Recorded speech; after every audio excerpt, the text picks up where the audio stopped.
Et salut à tous, c'est Alex, j'espère que vous allez bien. Du coup, aujourd'hui, nouvelle vidéo où je vais vous parler d'un jeu qui a mis 15 ans à être développé. Devinez c'est quoi? GTA? Non. Ghost Recon? Non plus. Minecraft? Et non, c'est Duck Nukem Forever. Le jeu a mis 14 ans à être développé. Mais le jeu a été repoussé de nombreuses fois. Mais finalement, on a l'impression de voir le monstre de Frankenstein avec des morceaux de chair grossièrement scotchés entre eux. Alors Duck Nukem c'est quoi? Duck Nukem c'est un jeu qui a été développé par 3D Realms et puis par Gearbox Software. Est sorti le 10 juin 2011, le jeu fait partie de la série Duck Nukem. Et il fait suite au titre succès Duck Nukem 3D. Alors parlons du gameplay. L'aventure solo a quand même des moments très sympathiques. Les situations et les décors sont vraiment variés.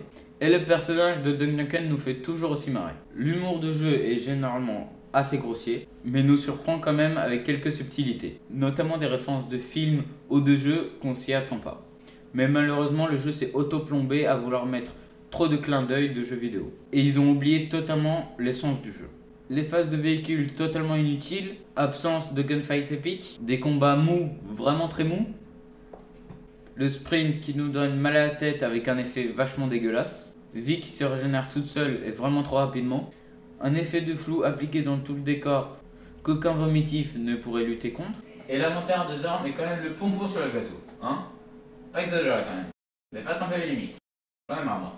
Dans un jeu de guerre réaliste, je comprends ce choix, mais là on est quand même dans un Duck Nukem quoi quand même. Hein. Un jeu où un bodybuilder blanc sauve des baby, demande de cochons aliens, et tout en buvant de la bière, là quand même, on n'a pas de mitraillette ni de fusil à pompe, du coup on garde les mêmes armes à feu et du coup on n'a pas le temps de s'amuser.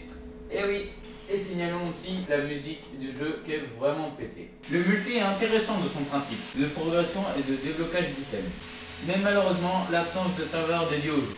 Le joueur qui host et qui fait quitter tout le monde, du coup tout le monde est dans la merde putain. Et un manque total d'équilibrage qui fait perdre tout son intérêt.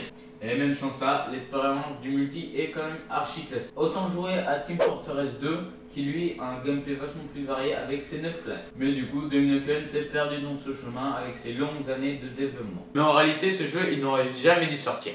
T'as raison. On a raison. On a raison. Ni plaisant pour les novices de FPS, ne proposant à aucun moment des combats amusants. C'est vrai, c'est chiant.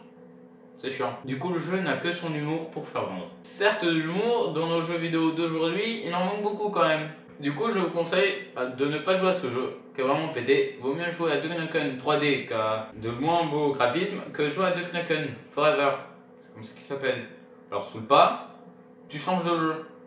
Et si ça t'a plu, n'oublie pas, parce que ça sert à ça quand même. Et le petit abonnement, si tu veux pas rater les autres vidéos, même si tu peux t'abonner et des fois tu regardes pas mes vidéos, je m'en fous. Tu t'abonnes. J'en ai marre là. J'aimerais tout ça, hein, et je dis bon, je me casse, c'est bon, je m'ai saoulé.